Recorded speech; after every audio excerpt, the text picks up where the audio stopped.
Hi everyone, I thought I'd just do a quick video about using ferrules on the end of cables. So those are little sleeves. They're sometimes called bootlace terminals, and they go over the end of that bare cable to make it a bit neater putting them into terminal blocks. So we'll start by stripping the wires.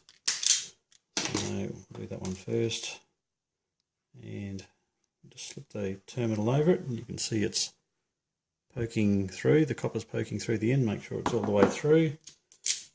Then use your crimper, just slide that over to the metal part only. Squeeze, release, done. Now, and then I just will cut that back. You could either just cut it back to the end of the copper there. The terminals I've got these going into are actually a little bit shallower, so I'm just going to cut a little tiny bit else off the end there. So it ends up a little bit neater and goes in the terminal block without hanging out too far. So I'll just show you that again. I'll do the others. So you can strip them. This stripping tool is great. It's Duratool branded one. It's actually from Element 14. I don't know how much they are. Normally I think I paid $20 something on special. I think they're a lot more than that normally. But it's a great little stripping tool. So squeeze, release. Don't have to press it very hard. You don't have to worry about exactly how hard you squeeze it. Just squeeze it all the way shut and it just works. Done.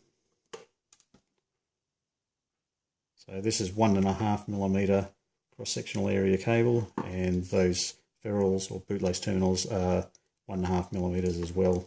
So you've got to pretty much match the cable to the bootlace terminal. So I'll just trim those back with a decent pair of cutters.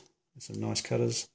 Nice tools are not cheap, but they'll last you a really long time, so it's worth buying the best you can afford. A lot of people just keep on buying cheap things and replacing them all the time, but you'll get more satisfaction out of doing the work if you just buy something decent, and you'll have it for 10 or 20 years. I've still got tools that I bought 30 years ago, so still quite happy with those. So there you go. There's the bootlace terminals already put on, and they're going to go into some little Phoenix terminal blocks. These are going to be, this cable assembly is going to go out to provide power for some of my Halloween props.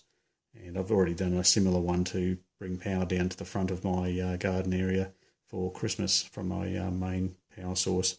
So it's dragging 24 volts down to the front, and then I'll have a DC-DC converter spreading out to some props and things in the front garden. So there you go. I'll put a link in the comments if I can find that that Duratool stripper on eBay. Not on eBay, it's on Element 14's website, and that's the ferrule tool. I just got that on eBay, I believe. I think that was around $20, $25 at a guess. So you should be able to pick up those for a similar price. So the ferrules you can buy off eBay or wherever, and they're usually, if you buy them in bulk, they're quite cheap. So that's all there is for now. Thanks a lot.